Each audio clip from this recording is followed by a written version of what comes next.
এই নতুন বছরটা আমরা যেন বেশি বেশি আল্লাহর শুকরিয়া দিয়ে নতুন বছরটাকে সমৃদ্ধ করতে পারি, বেশি বেশি যেন আল্লাহর ইবাদত করতে পারি।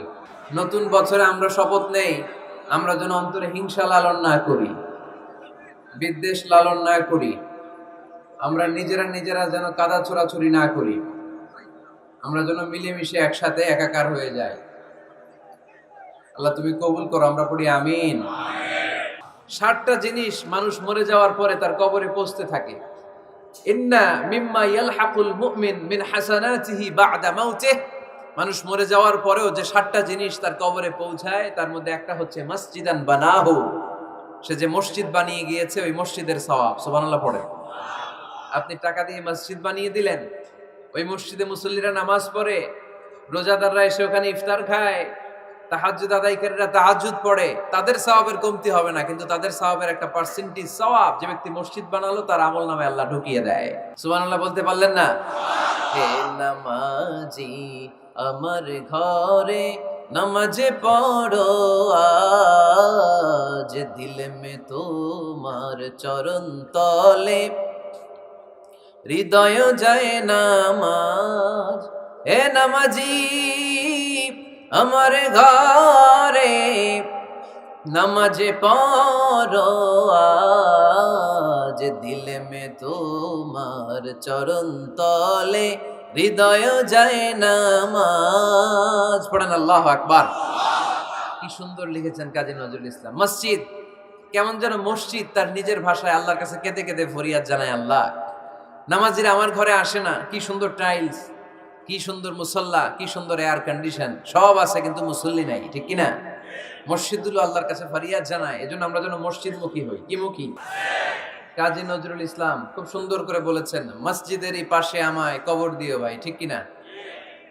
মসজিদেরই পাশে আমায় কবর দিও ভাই, যেন গড়ে হতে মুয়াজ্জিনের আযান শুনতে পাই।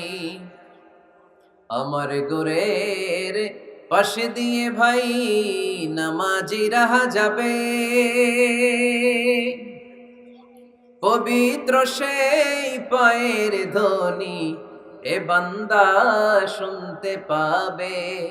গোরা যাব হতে গুনাহগার পাইবে রেহাই, মসজিদেরই পাশে আমায় কবর দিও ভাই।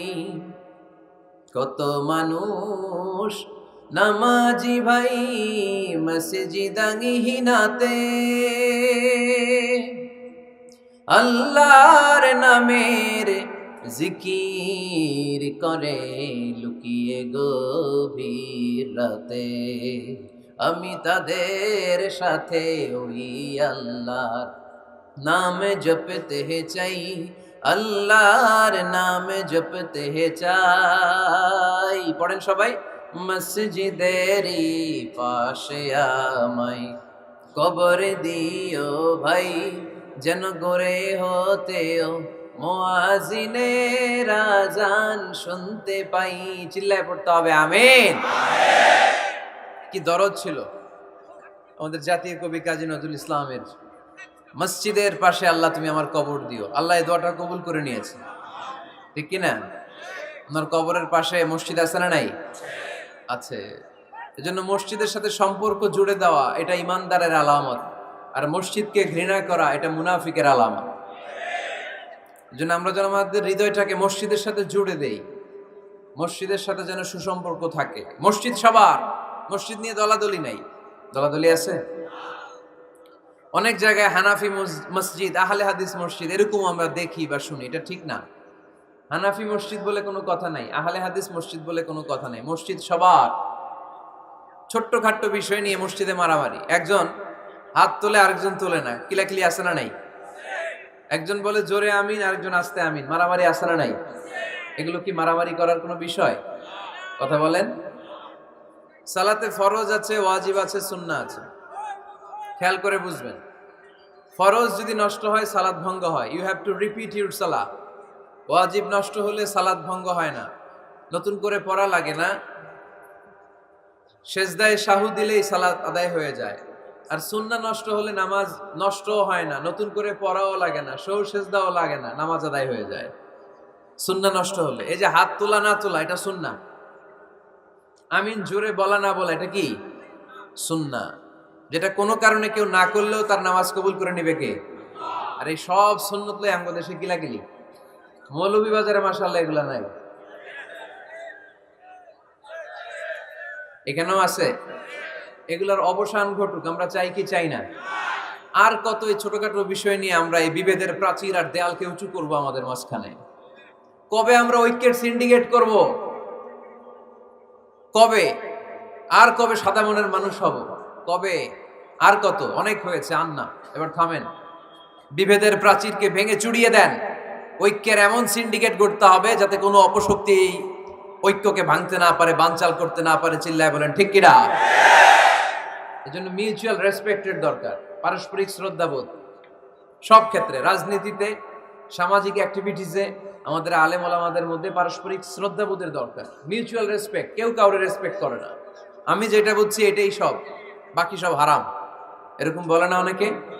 এরকম যেন না করি। তাহলে মসজিদ সবার, মসজিদ আল্লাহর হাবিব সাল্লাল্লাহু আলাইহি ওয়াসাল্লাম খ্রিস্টানদেরকে মসজিদে ঢুকতে দিয়েছেন, আর আমরা মুসলমান ভাইয়ের জন্য মসজিদে তালা ঝুলাই দেই, আছে না নাই? আল্লাহর হাবিব সাল্লাল্লাহু আলাইহি ওয়াসাল্লাম কোথাও গেলেই প্রথমে মসজিদ বানাতেন। কি বানাতেন? মসজিদ বানাতেন। মক্কা থেকে হিজরত করে মদিনায় আসলেন, কোবায় থাকলেন কয়েক সপ্তাহ, কোবা পল্লীতে তিনি মসজিদ বানালেন, মসজিদ কোবা। ওখানে প্রতি শনিবার কেউ যদি ওযু করে ওখানে যে 2 রাকাত নামাজ পড়ে, একটা কবুল উমরার সওয়াব আল্লাহ তাআলা তার আমলনামায় দিয়ে দেয়। মসজিদে কোবা বানালেন। তারপরে মদিনায় এসে মসজিদে নববী বানালেন আল্লাহর হাবিব সাল্লাল্লাহু আলাইহি ওয়াসাল্লাম, মসজিদে নববী। এটা ছিল আল্লাহ রাসূল সাল্লাল্লাহু আলাইহি ওয়াসাল্লামের বৈশিষ্ট্য, কোথাও গেলেই তিনি মসজিদ বানাতেন। মসজিদে নববী, হায় রে, এখন তো কত সুন্দর মসজিদ আমরা দেখি, আমরা যে সালাত পড়ি। আল্লাহর হাবিব সাল্লাল্লাহু আলাইহি সাল্লামের সময়ে মসজিদে নববী কি এরকম ছিল? কথা বলেন। ফ্লোর ছিল বালুর ফ্লোর। কিসের ফ্লোর? আমাদের মসজিদের ফ্লোর কিসের? টাইলস। আর আল্লাহ রাসূল সাল্লাল্লাহু আলাইহি ওয়াসাল্লামের মসজিদে নববীর ফ্লোর কিসের? কথা বলে না। তো আওয়াজ করে উত্তর দেন না কেন? কষ্ট হচ্ছে? দুপুরে খাইছেন না সবাই? কেন খান নাই কেন? রোজা রাখছিলেন? হ্যাঁ, ফজর বাদে আইছি। আচ্ছা ঠিক আছে, ঠিক আছে। আচ্ছা আচ্ছা, সাউন্ড নাই, কথা শোনা যায় না, তো এটা শুনলা কেমনে? জিজ্ঞেস করলাম কথা শোনা যায় না, কয় না, তো এটা শুনলা কি করে? মানে অল্প শোনা যায়, তাই তো? একটু পরে আমার বিদায় ঘন্টা বাজবে, আমি চলে যাব। এই তোমরা ডিস্টার্ব করতে করতে আমার সময় শেষ। তোমরা ডিস্টার্ব করলে তোমাদের লস, আমি আমার টাইমের 1 মিনিটও বেশি যেতে পারবো না, কারণ এখানে আসরের সালাতের আজান শুরু হয়ে যাবে, এরপরে কোনো কথা নেই। আর বক্তব্য লম্বা করা এটা বেদাত। এই বেদাতকে আমি সুন্নাতের মধ্যে আনতে চাচ্ছি। একটা সময়ে একেবারে কমায় নিয়ে আসবো। এত প্রোগ্রামও আমি করতে চাই না। আমি ঘোষণা দিয়েছি আগামী বছরে সারা বাংলাদেশে আমার প্রোগ্রাম হবে 50টা। কয়টা? 50টা। এরপরের বছর 30টা, এরপরের বছর 20টা। বিভাগীয় প্রোগ্রাম করলেই চলবে আমার। এক এক বিভাগে যে 2 দিন 3 দিন খালাস। এত দরকার নেই, এত লম্বা চূড়ার বক্তব্যের দরকার নেই। আধা ঘন্টা চুপ করে শুনেন, কয়েকটা মেসেজ ড্রপ করি, take it with you to your home, then practice and apply in the society. নিয়ে যান, আমল করেন, সমাজে কাজে লাগান, সমাজটা আলোকিত করে দিবে কে? খুতাবুকুম তাবিলা সালাওয়াতুকুম কাসীরা। আল্লাহর হাবিব সাল্লাল্লাহু আলাইহি ওয়াসাল্লাম বললেন, কিয়ামতের একটা আলামত, কিয়ামতের আগে তোমাদের বক্তব্য হয়ে যাবে লম্বা, সালাত হয়ে যাবে খাটো। সালাতের পরে তাসবিহ পড়তে চায় না লোকজন, ব্যস্ত, মহা ব্যস্ত, সুপার বিজি। কোত্থেকে আসলে এই ব্যস্ততা? আপনি রবের সাথে মুনাজাত, না যাই ইউনাজি মুনাজাত, আপনার রবের সাথে একাকী নীরবে কথা বলতে মনে চায় না আপনার? এত তাড়াহুড়ো কিসের? ধীর স্থির হন, একটু স্থির হন, একটু মনোদৈহিক প্রশান্তি অর্জনের চেষ্টা করেন। সব সময় ব্যস্ত, ধাক্কাধাক্কি, উচ্ছৃঙ্খলা, এগুলো আমাদেরকে শেষ করে দিয়েছে। এজন্য লম্বা চূড়া বক্তব্য ঠিক না। বক্তব্য শুনতে আমাদের ভালো লাগে, আমল করতে ভালো লাগে না। বক্তব্যটা শেষেই সিগারেট ধরায়, আছে না নাই?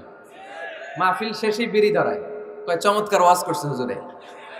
ওয়াজটা সেরকম হয়েছে, অনেক কণ্ঠ সুন্দর হুজুরের। এতদিন ইউটিউবে দেখছি, আজকে সরাসরি দেখাইছি, আছে না নাই?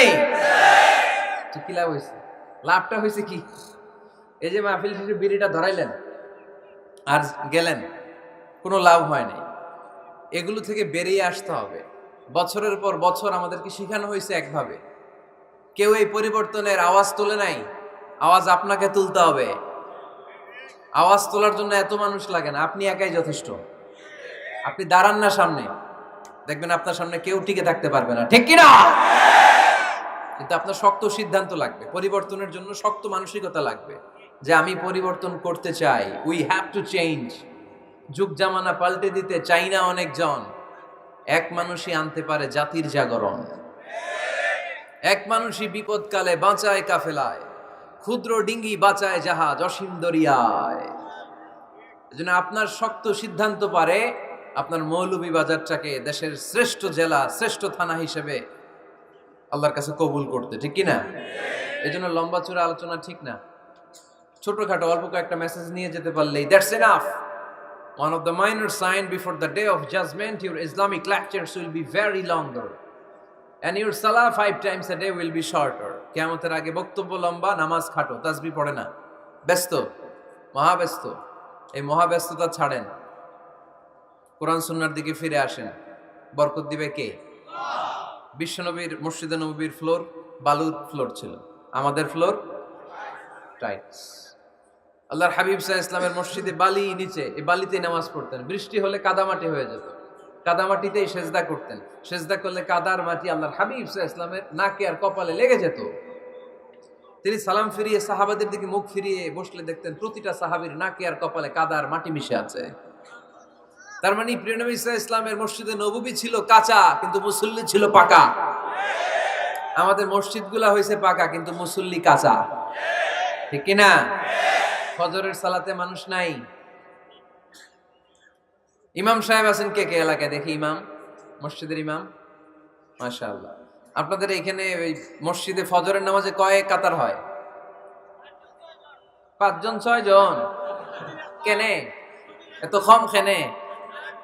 হ্যাঁ, আসে না, আসতে চায় না লোকজন। তো এই যে 5-6 জন ফজরের সালাতে, কল্পনা করতে পারেন ফজরের সালাতে এত কম লোক। যেদিন ফজরের জামাতের দৃশ্য আর জুমার নামাজের দৃশ্য একরকম হয়ে যাবে, ওই দিনই বাংলাদেশে ইসলাম কায়েম হয়ে যাবে। এখন স্লোগান তুলে বিপ্লব বিপ্লব, ইসলামে বিপ্লব। আর ফজরের সময় আমি কম্বলের ভিতরে, আছে না নাই? কোনো বিপ্লব হবে না। ফজরের নামাজ জামাতে পড়ুন, সকালটারে বরকতময় করে দিবে কে? আল্লাহর হাবিব সাল্লাল্লাহু আলাইহি ওয়াসাল্লামের মসজিদ ছিল সবার জন্য উন্মুক্ত, এখানে সবাই আসতে পারতো। এজন্য মসজিদ হবে সবার। আমরা মসজিদের আবাদকারী হতে চাই। এজন্য রাব্বুল আলামিন বলেন, ইন্নামা ইয়া'মুরু মাসাজিদাল্লাহি মান আমানা বিল্লাহি ওয়াল ইয়াউমিল আখির ওয়া আকামাস সালাতা ওয়া আতাজ যাকাতা ওয়া লাম ইয়াখশা ইল্লাল্লাহ فعسى أولئك أن يكونوا من المهتدين সুবহানাল্লাহ পড়েন। রব্বুল আলামিন বললেন মসজিদের আবাদকারী হবে তারা যারা আল্লাহর প্রতি ঈমান আনে, আখিরাতের প্রতি ঈমান আনে, যারা সালাত কায়েম করে, যারা যাকাত আদায় করে, যারা দুনিয়ার কাউকে ভয় পায় না, ভয় পায় একজনকে। চিল্লায় বলেন তিনি কে? যাদের হৃদয়ে আছে আল্লাহর ভয়, তারা কবু পথ ভুলে যায় না। আল্লাহর প্রেম ছাড়া এই দুনিয়া কারো কাছে কোনো কিছু চায় না, ঠিক কিনা? তাহলে যারা মসজিদের আবাদকারী এরা ভয় পায় একজনকে, চিল্লায় বলেন তিনি কে? মসজিদের আবাদকারীদের প্রথম গুণ, তারা আল্লাহ বিশ্বাস করে, তারা আখিরাতে বিশ্বাস করে, তারা সালাত কায়েম করে, তারা যাকাত আদায় করে, তারা আল্লাহ ছাড়া পৃথিবীর কাউরে ভয় পায় না। আল্লাহ বলেন ফাআসা উলাইকা আইয়াকুনু মিনাল মুহতাদিন, আশা করা যায় তারাই হলো হেদায়েতের রাস্তার উপরে আছে, ঠিক কি না? তারাই মসজিদের আবাদকারী, যারা মসজিদে যায়, সালাত আদায় করে। এখন মসজিদের আবাদকারী আপনি হতে চান, আপনি মসজিদে যান না, আপনি আবাদকারী হতে পারবেন? মসজিদের অনেক সভাপতি আছে, মসজিদে যায় না, আছে না নাই? মৌলভীবাজারে এই সমস্যা বোধহয় নাই। মসজিদের সেক্রেটারি মসজিদে যায় না, আছে না নাই? তাহলে হইলো, এটা হইলো, এটা মেনে নেওয়া যায়? এজন্য সভাপতি সাহেবরা, আপনি কষ্ট করে মসজিদ বানিয়েছেন, মসজিদে যাবেন। এই কথা বলেন কেন? এত দিকে বিশৃঙ্খলা হইলে কেমন হবে? বসেন আর অল্প কয়েক মিনিট। সভাপতি সাহেব আপনি মসজিদে যাবেন, সেক্রেটারি সাহেব আপনি মসজিদে যাবেন, তাহলে আপনি সঠিক মসজিদের আবাদকারী হবেন, ঠিক কিনা? আমরা মসজিদের আবাদকারী হতে চাই ইনশাআল্লাহ। পড়েন উমরানুল মাসাজিদ। মসজিদের আবাদ কি করে করতে হয়? মসজিদ আবাদ করার এক নাম্বার মাধ্যম হচ্ছে মসজিদ নির্মাণ করা। কি করা? নির্মাণ করা। খেয়াল করবেন, আল্লাহর হাবিব সাল্লাল্লাহু আলাইহি ওয়াসাল্লাম বলেছেন, মান বানা মসজিদান মিন মালিহি ফিদ দুনিয়া বানাল্লাহু লাহু বাইতান ফিল জান্নাহ। যে ব্যক্তি নিজের পকেটের টাকা খরচ করে দুনিয়াতে মসজিদ বানায়, আল্লাহ তাআলা তার জন্য জান্নাতে ঘর বানায়। 60টা জিনিস মানুষ মরে যাওয়ার পরে তার কবরে পৌঁছতে থাকে। ইন্না মিম্মা ইয়ালহাকুল মুমিন মিন হাসানাতিহি বা'দা মাউতিহি। মানুষ মরে যাওয়ার পরেও যে 60টা জিনিস তার কবরে পৌঁছায়, তার মধ্যে একটা হচ্ছে মসজিদান বানাহু। সে যে মসজিদ বানিয়ে গিয়েছে, ওই মসজিদের সওয়াব। সুবহানাল্লাহ পড়ে। আপনি টাকা দিয়ে মসজিদ বানিয়ে দিলেন, ওই মসজিদে মুসল্লিরা নামাজ পড়ে, রোজাদাররা এসে ওখানে ইফতার খায়, তাহাজ্জুদ আদায়কারীরা তাহাজ্জুদ পড়ে, তাদের সওয়াবের কমতি হবে না, কিন্তু তাদের সওয়াবের একটা পার্সেন্টেজ সওয়াব যে ব্যক্তি মসজিদ বানালো তার আমলনামায় আল্লাহ ঢুকিয়ে দেয়। এজন্য বেশি বেশি মসজিদ বানাতে রাজি আছেন তো? তাহলে মসজিদ আবাদ করার প্রথম মাধ্যম হচ্ছে মসজিদ বানানো। 2 নাম্বার মাধ্যম হচ্ছে মসজিদে যে জামাতে সালাত আদায় করা। জামাতে সালাতুল জামাআ তাফদুলু সালাতাল ফাযযি বি27 দারাজা। ঘরে নামাজ পড়লে, একা একা পড়লে যেই সওয়াব, জামাতে পড়লে 27 গুণ বেশি সওয়াব। সুবহানাল্লাহ বলতে পারলেন না? হে নামাজি আমার ঘরে নামাজে পড়ো আজ, দিল মে তোমার চরণ তলে হৃদয় যায় নামাজ। হে নামাজি আমার ঘরে নামাজে পড়ো আজ, দিল মে তোমার চরণ তলে হৃদয় যায় নামাজ। পড়েন আল্লাহু আকবার। কি সুন্দর লিখেছেন কাজী নজরুল ইসলাম। মসজিদ কেমন যেন মসজিদ তার নিজের ভাষায় আল্লাহর কাছে কেঁদে কেঁদে ফরিয়াদ জানায়, আল্লাহ নামাজিরা আমার ঘরে আসে না, কি সুন্দর টাইলস, কি সুন্দর মুসল্লা, কি সুন্দর এয়ার কন্ডিশন, সব আছে কিন্তু মুসল্লি নাই, ঠিক কিনা? মসজিদগুলো আল্লাহর কাছে ফরিয়াদ জানায়। এজন্য আমরা যেন মসজিদমুখী হই। কি মুখী? আওয়াজ করে বলতে হবে, কি মুখী? মসজিদমুখী। তাহলে মসজিদ আবাদের 1 নাম্বার পদ্ধতি মসজিদ বানানো। 2 নাম্বার মসজিদে বেশি বেশি যে জামাতে সালাত আদায় করা। 3 নাম্বারে মসজিদের সাথে সম্পর্ক জুড়ে দেওয়া, হৃদয়টা যেন সবসময় মসজিদের সাথে লেগে থাকে। আল্লাহর হাবিব সাল্লাল্লাহু আলাইহি ওয়াসাল্লাম বললেন, সাবআতুন ইউযিল্লুহুমুল্লাহু ফি যিল্লিহি ইয়াওমা লা যিল্লা ইল্লা যিল্লু। 7 শ্রেণীর ব্যক্তিকে আল্লাহ তাআলা কিয়ামতের দিন আরশের নিচে ছায়া দিবে, যেদিন আল্লাহর আরশের ছায়া ছাড়া কোনো ছায়া পৃথিবীতে থাকবে না। সেই দিনটা কি এই দিনের মতো? কিয়ামতের দিনটা আজকের এই দিনের মতো হবে? 50,000 বছর হবে। এটা লেন্থ, এটা ডিউরেশন। কাআন সাফসাফা লা তারা ফিহা ইওয়াজা ওয়ালা আমতা। লেভেল প্লেইং ফিল্ড, তামার জমিন। একটু কল্পনা করেন তো ওই দিনটা কত ভয়ঙ্কর।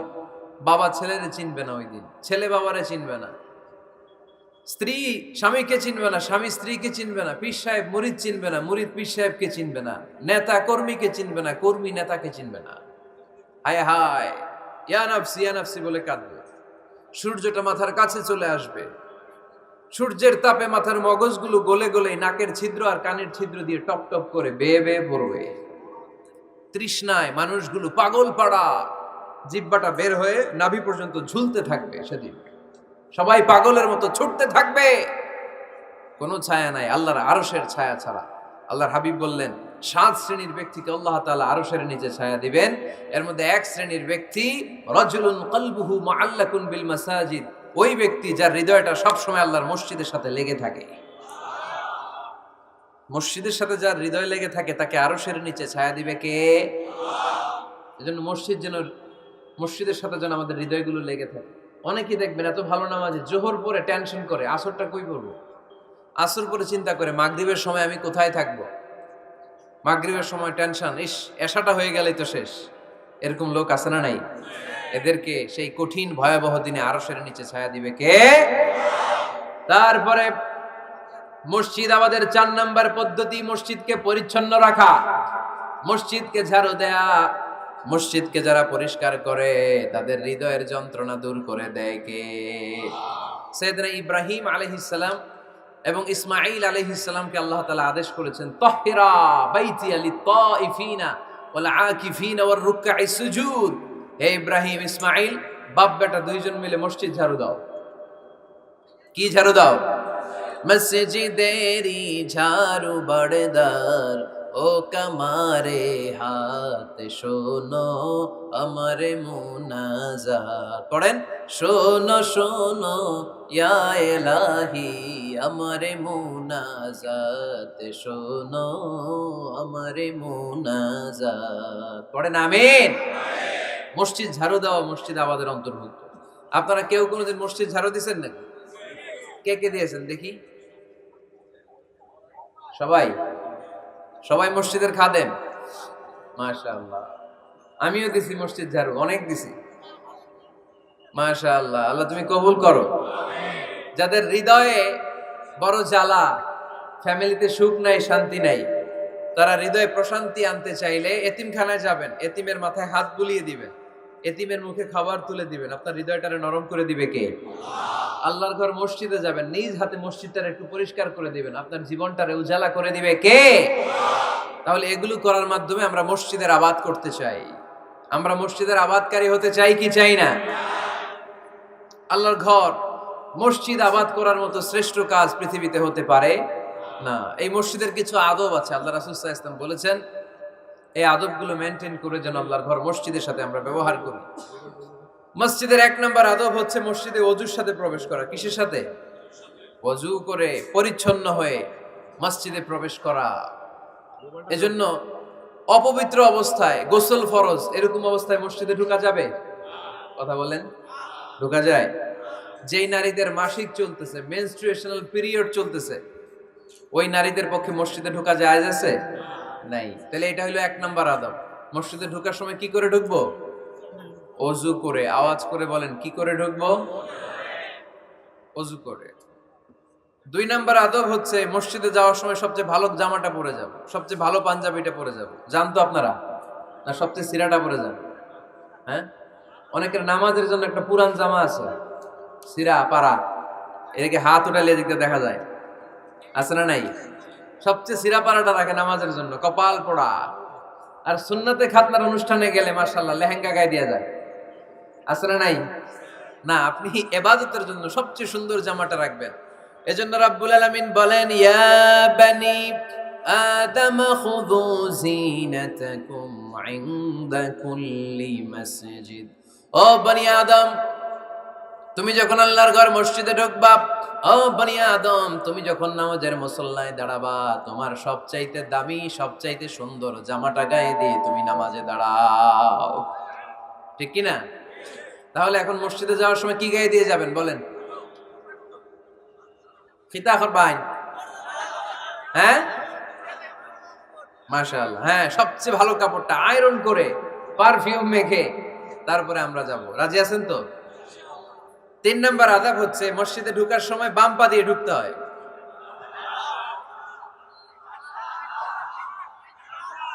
কোন পা? আরো জোরে। এদেরকে গুতা মারা লাগে, নাহলে আওয়াজ বাড়ে না। এরকম ভলিউম টাইট করতে হয়, ভলিউম হাই করলে আর করে বাড়ে। এমনি বলতে চায় না। ঘটনা কি? হ্যাঁ, খায় নাই। বদরের যুদ্ধ হয়েছিল রমাদানে, কোন সাহাবী খায় নাই। না খাইয়ে একেবারে সাইজ করে দিছে কাফেরদেরকে।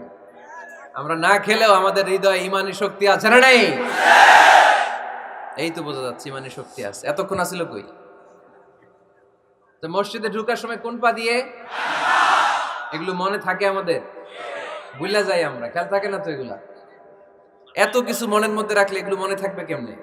মসজিদে ঢোকার সময় কোন পা? আরো জোরে। বেরোয়ার সময় কোন পা? মনে থাকবে? মসজিদে যখন ঢুকবেন ডান পা দিয়ে ঢুকবেন, আর দোয়া পড়বেন, আউযু বিল্লাহিল আযীম ওয়া বিওয়াজহিল কারীম ওয়া সুলতানিহিল কদীম মিনাশ শাইতানির রাজীম। বিষ্ণু সাল্লাল্লাহু আলাইহি ওয়াসাল্লাম বললেন, যে ব্যক্তি মসজিদে ঢোকার সময় এই দোয়াটা পড়বে, শয়তান আফসোস শুরু করে, সে বলে, হায় হায়, আজকের দিনের জন্য, সারা দিনের জন্য তো তুই আমার ওয়াসওয়াসা থেকে বেঁচে গেলি, আজকের সারা দিনের জন্য তোরে আমি হারালাম, আজকের সারাটা দিন আল্লাহর পক্ষ থেকে প্রোটেকশন নিয়ে তুই বেঁচে গেলি, আজকের জন্য যা, কালকে তোরে আমি ধরবো। এজন্য এই দোয়াটা পড়ার দরকার আছে না? আউযু বিল্লাহিল আযীম ওয়া বিওয়াজহিল কারীম ওয়া সুলতানিহিল কাদীম মিনাশ শাইতানির রাজীম। চারটা বাক্যের দোয়া। মুখস্থ করতে কষ্ট হলে যে ইউটিউবে চলে যাবে আজকেই, ওখান থেকে শুনে আপনারা মুখস্থ করে নেবেন, এই দোয়াটা পড়বেন, তাহলে ওই দিনের জন্য শয়তানের ওয়াসওয়াসা, টেম্পটেশন, প্রভোকেশন থেকে আপনি আল্লাহ তাআলার প্রোটেকশনে চলে গেলেন। সুবহানাল্লাহ পড়েন। তারপরে আল্লাহর হাবিব বললেন, ঢোকার আগে আমারে সালাম দাও। পড়বেন, আসসালামু আলাইকা আইয়ুহান নাবিয়্যু ওয়া রাহমাতুল্লাহি ওয়া বারাকাতুহু। এই দুইটা জিনিস যখন করে ফেললেন, তখন ডান পা দিয়ে পড়বেন, আল্লাহুম্মা আফতাহ লি আবওয়াবা রাহমাতিক। সুবহানাল্লাহ পড়েন। আল্লাহুম্মা আফতাহ লি, ও আল্লাহ আমার জন্য তুমি খুলে দাও, আবওয়াবা রাহমাতিক, তোমার রহমতের দরজা। তার মানে মসজিদে ঢুকলে রহমত পাওয়া যায় কি যায় না? মসজিদে ঢুকলে পাওয়া যায় রহমত, মসজিদের বাইরে রহমতের কথা আল্লাহ বলে নাই, মসজিদের ভিতরে রহমত। কোথায় রহমত? কোথায়? মসজিদের ভিতরে রহমত আছে না? তার প্রমাণ, মসজিদে ঢুকলেই শান্তি লাগে কেমন জানি, আর ঘুমে ধরে। মসজিদে ঘুমাইছেন কারা কারা দেখি? সবাই ঘুমাইছেন? আরে আমি কত ঘুমাইছি। জুমার নামাজের সময় যে কি ঘুম আসে, আসে আসে, কমন পড়ছে, একেবারে কমন পড়ে গেছে, ঘুম আসে। কারণ রহমত, রহমতের ঝিরি ঝিরি বাড়িধারা আল্লাহ তাআলা আরশের উপর থেকে নাজিল করতে থাকে, আর এই রহমতের কারণে হৃদয়টা প্রশান্ত হয়ে যায়, অনেকের ঘুমও চলে আসে, ঠিক কি না? এজন্য আল্লাহুম্মা আফতাহ লি আবওয়াবা রাহমাতিক, ও আল্লাহ তোমার রহমতের দরজাগুলো আমার জন্য খুলে দাও। এই দোয়া পড়লে রহমতের দরজা খুলে দেয় কে? আবার মসজিদ থেকে যখন বের হবেন, তখন কোন পা দিয়ে? জোরে বলেন। বাম পা দিয়ে কি পড়বেন? আল্লাহুম্মা ইন্নী আসআলুকা মিন ফাদলিক, ও আল্লাহ তোমার কাছে আমি তোমার পক্ষ থেকে ফদল চাই, মানে রিজিক চাই, রিজিক দেওয়ার মালিক কে? তার মানে খুব সোজা সাপটা কথা হচ্ছে, মসজিদের ভিতরে পাওয়া যায় রহমত, আর বাইরে পাওয়া যায় ফদল বা রিজিক। বাইরে পাওয়া যায় কি? রিজিক। মসজিদের ভিতরে রিজিক আছে। তার মানে সারাদিন মসজিদে বসে থাকলে রিজিক মিলবে? নামাজের সময় নামাজ পড়তে হবে, কাজের সময় কাজ করতে হবে, এটাই হচ্ছে ইসলামের বিধান। নামাজের সময় নামাজ, কাজের সময়। আমি প্রশ্ন করবো, আওয়াজ করে উত্তর দেন। নামাজের সময়, কাজের সময়, নামাজের সময়, কাজের সময়, এটা মনে থাকবে। এজন্য আল্লাহ বললেন, ফাইদা কুদিয়াতিস সালাতু ফান্তাশিরু ফিল আরদি ওয়াবতাগু মিন ফাদলিল্লাহ। যখন তোমাদের সালাত শেষ হয়ে যায়, আল্লাহর রিজিক অন্বেষণের জন্য আল্লাহর জমিনে তোমরা ছড়িয়ে যাও। নামাজের সময় আসবেন, নামাজ শেষ বের হয়ে যান, ফান্তাশিরু ফিল আরদ, জমিনে ছড়িয়ে পড়ো। নামাজ শেষ, চেয়ারম্যান সাহেব চলে যাবে ইউনিয়ন পরিষদের ভেতরে, ছাত্ররা চলে যাবে হাই স্কুলে, মেম্বার অফ দ্য পার্লামেন্ট চলে যাবে সংসদে, সেনাবাহিনীর লোকেরা চলে যাবে ক্যান্টনমেন্টে, ব্যবসায়ীরা চলে যাবে তাদের বাজারে, সিএনজি ওয়ালারা সিএনজি নিয়ে ব্যবসা শুরু করবে, রাস্তায় নেমে যাবে, চিল্লায় বলেন ঠিক কিনা? এটাই ইসলামের বিধান। নামাজের সময় নামাজ, কাজের সময়।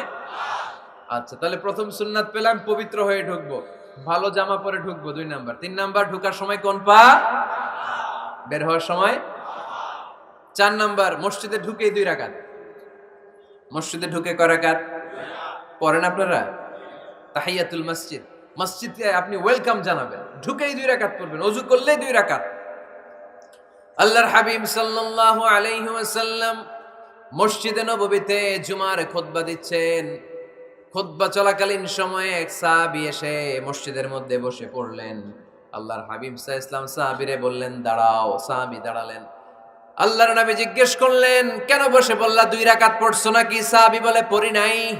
বিশ্বনবী বললেন, তাহলে তাড়াতাড়ি 2 রাকাত নামাজ পড়ে বসে যাও। সুবহানাল্লাহ পড়ো। 2 রাকাত পড়ো নাই তো পড়ো, দাঁড়াও, তারপরে বসো। দেখেন, খুতবা চলাকালীন সময়ে আমাদের খতিবরা কখনো খুতবা থামায়? কথা বুঝেন নাই? জুমার খুতবা আপনারা শুনেন না? খুতবা চলতেছে, ওই মুহূর্তে ইমাম সাহেবরা কখনো খুতবা থামায়? মাঝখানে কোনো ঝামেলা হইলে থামায় না। প্রথম খুতবা শেষ, বসে, তারপরে দ্বিতীয় খুতবা। খুতবার মাঝখানে কোনো থামাথামি নাই। কিন্তু আল্লাহর হাবিব সাল্লাল্লাহু আলাইহি সাল্লাম কেমন খতিব ছিলেন দেখেন। আল্লাহর হাবিব সাল্লাল্লাহু আলাইহি সাল্লামের খুতবা দেওয়ার স্টাইল এন্ড অ্যাটিটিউড এবং আমাদের খুতবা দেওয়ার স্টাইল এন্ড অ্যাটিটিউড, আল্লাহ রাসূল সাল্লাল্লাহু আলাইহি সাল্লামেরটা কত প্রাণবন্ত ছিল। আল্লাহ রাসূল সাল্লাল্লাহু আলাইহি সাল্লাম সোসাইটি ওরিয়েন্টেড একজন পার্সোনালিটি ছিলেন, সমাজের মানুষ কেন্দ্রিক, খুব সামাজিক ছিলেন আল্লাহ রাসূল সাল্লাল্লাহু আলাইহি সাল্লাম। তিনি দেখলেন একজন বসে পড়ছে, উনি খুতবা থামায় দিলেন। জুমার খুতবা থামায় বললেন, এই নামাজ পড়ছো? না। পড়ো, 2 রাকাত পড়ো। আবার খুতবা শুরু করলেন। সুবহানাল্লাহ পড়বেন না?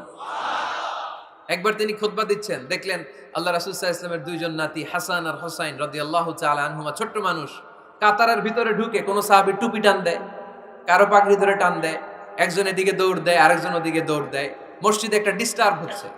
আল্লাহর হাবিব সাল্লাল্লাহু আলাইহি ওয়াসাল্লাম খুতবা থামিয়ে দিলেন, মিম্বার থেকে নেমে আসলেন, দুই নাতিকে দুই হাতে ধরলেন, ধরে আস্তে করে জান্নাতের এই দুই সর্দারকে নিয়ে মিম্বারের উপরে দাঁড়ালেন। এই হাতে এই নাতি, ওই হাতে আরেক নাতি। এরপর দাঁড়িয়ে দাঁড়িয়ে তিনি বাকি খুতবা দিলেন। পড়েন সুবহানাল্লাহ। কত প্রাণবন্ত খুতবা। উনিও খুতবা দিতেন, আমরাও খুতবা দেই। আল্লাহর হাবিব সাল্লাল্লাহু আলাইহি ওয়াসাল্লাম খুতবা দিচ্ছেন, এক সাহাবী এসে বলল, ইয়া রাসূলুল্লাহ, মদিনায় দুর্ভিক্ষ, বৃষ্টি নাই, আপনি বৃষ্টির দোয়া করেন। রাসূল সাল্লাল্লাহু আলাইহি ওয়াসাল্লাম খুতবা থামায় দিলেন, থামাই দিয়ে দোয়া শুরু করলেন। আল্লাহুম্মা আসকিনা গাইসান মুগীসান মারিআন মুরিআন নাফিআন গায়রা দার আজিলান গায়রা আজিল। আল্লাহ, উপকারী বৃষ্টি দেন, যে বৃষ্টিতে আমাদের ফসল জন্মাবে, সবুজ ঘাস লতা পাতা জন্মাবে, আমাদের গবাদি পশুর রিজিক বাড়বে। এরকম উপকারী বৃষ্টি আমাদেরকে দিয়ে মদিনাটারে ধন্য করে দেয়। বৃষ্টি শুরু হলো। জুমাবার বৃষ্টি, শনি রবি সোম মঙ্গল বুধ বৃহস্পতি শুক্র, টানা 7 দিন বৃষ্টি। এবার বৃষ্টির চোটে মদিনায় বন্যা হয়ে গেছে। এতদিনে দুর্ভিক্ষ, এতদিনে কি? এখন বৃষ্টির বরকতের দোয়া করছে, বৃষ্টিতে এবার বন্যা। যেই সাহাবী বৃষ্টির জন্য দোয়া করতে বলেছিলেন, পরের জুমাবারের খুতবার সময় এসে ওই সাহাবী বলেন, ইয়া রাসূলুল্লাহ, আবার খুতবার মাঝখানে, ইয়া রাসূলুল্লাহ, আর বৃষ্টির দরকার নাই, আর দরকার নেই। এবার বৃষ্টি বন্ধের দোয়া করেন। আল্লাহর হাবিব সাল্লাল্লাহু আলাইহি ওয়াসাল্লাম খুতবা থামিয়ে আবার বন্ধের দোয়া, আল্লাহুম্মা হাওয়ালাইনা ওয়ালা আলাইনা। হে আল্লাহ, আমাদের চারিদিকে দেন, মদিনাতে আর বৃষ্টির দরকার নাই। চিল্লায় পড়েন সুবহানাল্লাহ। এজন্য খতিব হবে এরকম প্রাণবন্ত খতিব। সমাজে কি চলে, কি ক্রাইসিস, কি সংকট, ইয়াংরা কোন সমস্যায় ভোগে, আমাদের রাজনৈতিক অঙ্গনে কি সমস্যা, আমাদের অর্থনৈতিক অঙ্গনে কি সমস্যা, আমাদের সামাজিক অঙ্গনে কি সমস্যা, আমাদের পরিবারগুলোর ভেতরে কি ঝামেলা, প্রত্যেকটা কথা মসজিদের মিম্বার থেকে আসার দরকার আছে না নাই? আল্লাহর হাবিব সাল্লাল্লাহু আলাইহি ওয়াসাল্লাম এভাবেই সমাজকে ঠিক করে দিতেন। 2 রাকাত মসজিদে ঢুকে আজকে থেকে আমরা পড়ব। মসজিদে ঢুকলেই কয় রাকাত মনে থাকবে না ভুলে যাবেন? তারপরে আল্লাহর হাবিব সাল্লাল্লাহু আলাইহি ওয়াসাল্লাম বলেছেন, খবরদার কবরের উপর মসজিদ বানিও না। কবরস্থান একদিকে, মসজিদ আর একদিকে। কিন্তু বাংলাদেশে মসজিদের সাথে কবর মেলানো আছে না নাই? ছোট্ট একটা মসজিদ, কিন্তু এত বড় বাবার কবর আছে না নাই? এগুলো করবেন না আপনি। আগে হবে মসজিদ, পরে কবরস্থান। যেমন মসজিদে নববী হয়েছে আগে, তারপরে বিশ্বনবীর কবর এখানে আছে না নাই? মসজিদে নববী প্রতিষ্ঠিত হয়েছে আগে, পরে বাকি কবরস্থান আছে না নাই? কিন্তু কোন আল্লাহর ওলির কবরস্থানের উপরে যদি মসজিদ বানান, তার উপর লানাত দিয়েছে কে? লাআনা রাসূলুল্লাহ আলাল ইয়াহুদ ওয়ান নাসারা ইত্তাখাযু কুবুর আমবিয়াইহিম মাসাজিদা। আল্লাহর রাসূলের লানত ইহুদি নাসারাদের উপর, কারণ ইহুদি আর নাসারাদের একটা খাসলাত, একটা বৈশিষ্ট্য ছিল, তারা তাদের নবীদের কবরের উপরে মসজিদ বানায় ফেলত। এটা করা যাবে? এজন্য এলাকায় এলাকায় এই ঝামেলা, কবর আর মসজিদ হবে আলাদা। আবার মসজিদের কেবলার দিকে যেন কবরস্থান না হয়, তাহলে শিরক হওয়ার সম্ভাবনা আছে না নাই? খুব সাবধান। আল্লাহ সব মাফ করে, কিন্তু শিরক মাফ করে না, ঠিক কি না? শিরক হচ্ছে মহাপাপ, সব পাপের বাপ। এজন্য আমরা সব করলেও শিরকের গুনাহ মুসলমান কখনো করতে পারে। এরপর আল্লাহর হাবিব বললেন, মসজিদকে পরিষ্কার পরিচ্ছন্ন রাখো, এটাও মসজিদের আদাব। মসজিদে আতর লাগিয়ে দেন, বাখর জ্বালিয়ে দেন। আপনাদের এই এলাকার মধ্যে তো বাখুরের অভাব নাই, আগরের অভাব নাই, ঠিক কিনা? গতকাল প্রোগ্রাম ছিল কই? সুজানগর, আগরের রাজধানী। আগর চিনেননি আপনারা? হ্যাঁ, এই যে দেহনেল উদ পারফিউম, আপনাদের এই যে মাহতাব সাহেবের আল হারামাইন, এরপরে যে আজমল কোম্পানি, এও আপনাদের এই মৌলভীবাজার এলাকার। এরকম অনেক কোম্পানি আছে দুবাই ভিত্তিক, গোটা বিশ্বে ওনারা ব্র্যান্ডিং করেছে। এগুলোর র ম্যাটেরিয়াল, কাঁচামাল যায় হচ্ছে আপনাদের মৌলভীবাজার থেকে। ছেলের বউ শাশুড়ির ওয়াজ গতকাল করছে, শুনে নিন। শাশুড়ি আর বৌমার কিলাকিলি, গতকালের ওয়াজের বিষয় ছিল কি?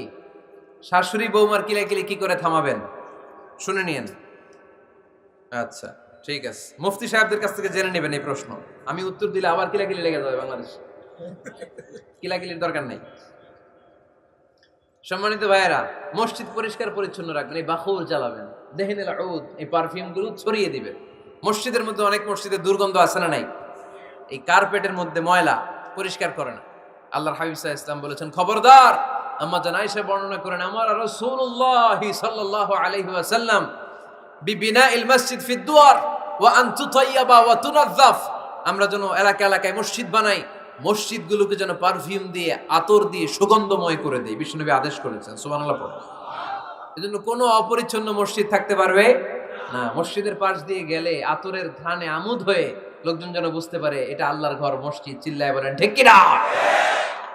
এরপরে আল্লাহর হাবিব সাল্লাল্লাহু আলাইহি ওয়াসাল্লাম বলেছেন, মসজিদের আরেকটা আদব হলো মসজিদকে অতিমাত্রায় ডিজাইন না করা। বেশি ডিজাইন করা যাবে না। এমন ডিজাইন করা যাবে না যে এটা মসজিদ বোঝাই যায় না। এত লাইটিং ফাইটিং করে, এটা কি মসজিদ না কমিউনিটি সেন্টার বোঝাই যায় না। আছে না নাই? আছে। এরকম যেন আমরা না করি সম্মানিত ভাইয়েরা। বিশেষ করে মসজিদের সামনের দেয়ালে। কোন দেয়ালে?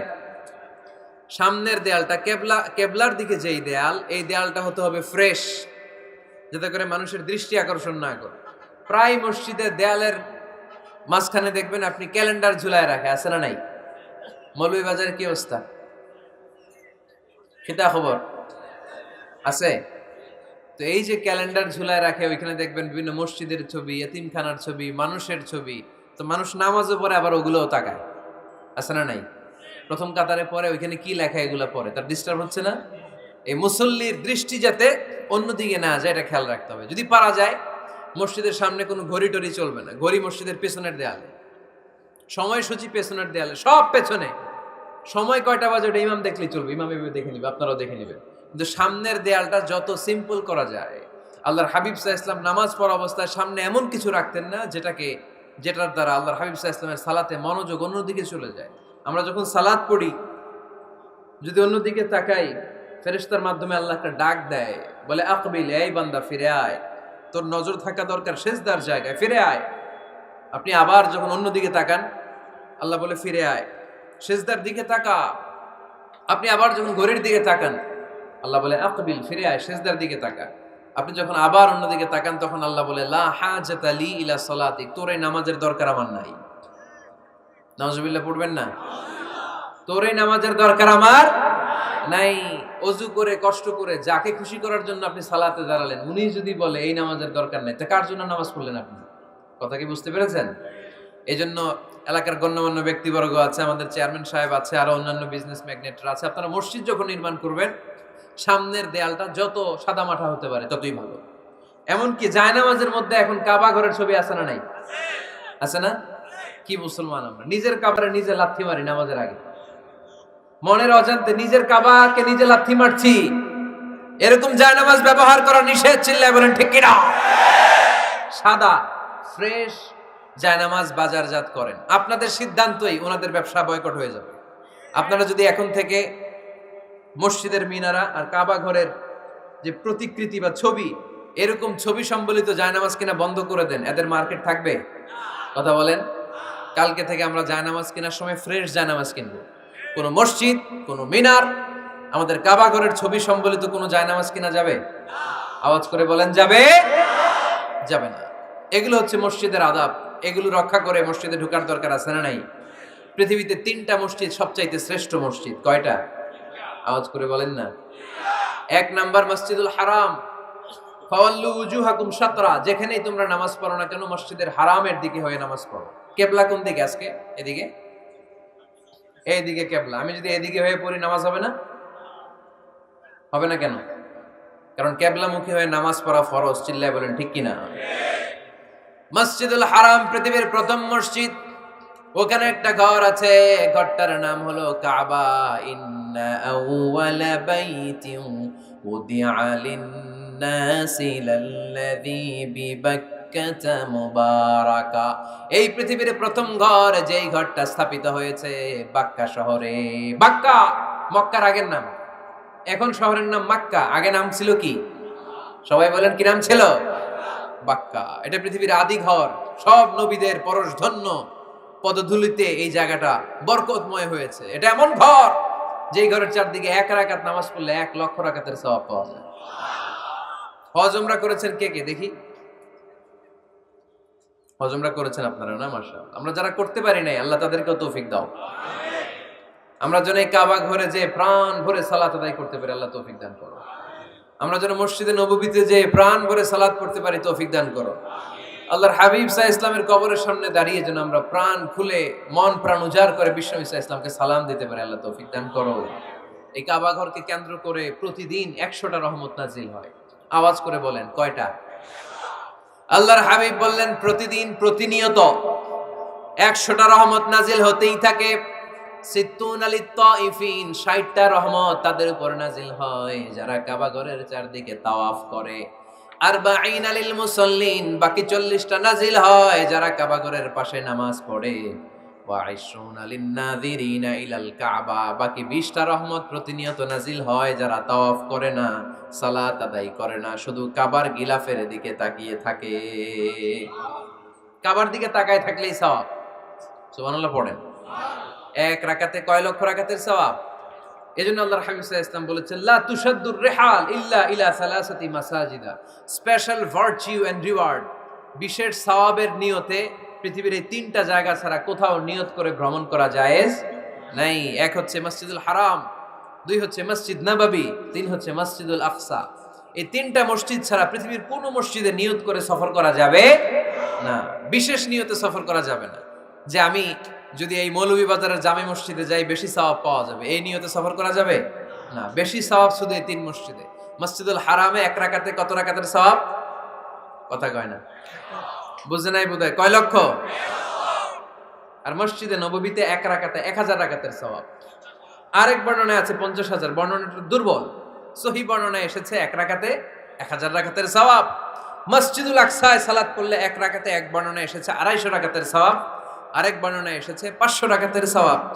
এই 3টা মসজিদ ছাড়া নামাজ পড়লে বেশি সওয়াব হবে, এই নিয়তে সফর করা যাবে? চিল্লায় বলেন যাবে? তবে মসজিদটা দর্শন করার জন্য যেতে পারবে। মসজিদটা দেখতে কেমন, এটার ক্যালিওগ্রাফিক্যাল ডিজাইন কেমন, এটার আর্কিটেকচারাল ডিজাইন কেমন, এটার দৃষ্টিনন্দন সৌন্দর্য কেমন, মসজিদটা দেখতে কেমন, দেখতে যেতে পারবেন। কিন্তু বিশেষ সওয়াব রিওয়ার্ড এই 3টা মসজিদ ছাড়া অন্য কোনো মসজিদের জন্য হবে না। এই মসজিদ হচ্ছে আমাদের সামাজিক ঐক্যের কেন্দ্রবিন্দু, এটা হচ্ছে আমাদের কমিউনিটি সেন্টার। আমরা শুধু নামাজের জন্য মসজিদকে ইউজ করি, এছাড়া আরো অনেক ইউসেজ আছে মসজিদের। খেয়াল রাখবেন, আমাদের মুসলমানদের মসজিদ হিন্দুদের মন্দিরের মতো নয়। কোথায় আজান হইছে? শেষ করে দিব না? সুবহানাকাল্লাহুম্মা ওয়া বিহামদিকা আশহাদু আল্লা ইলাহা ইল্লা আনতা আস্তাগফিরুকা ওয়া আতুবু ইলাইক। আল্লাহ আমাদের সবাইকে কথাগুলো বুঝার আমল করার তৌফিক দান করুন।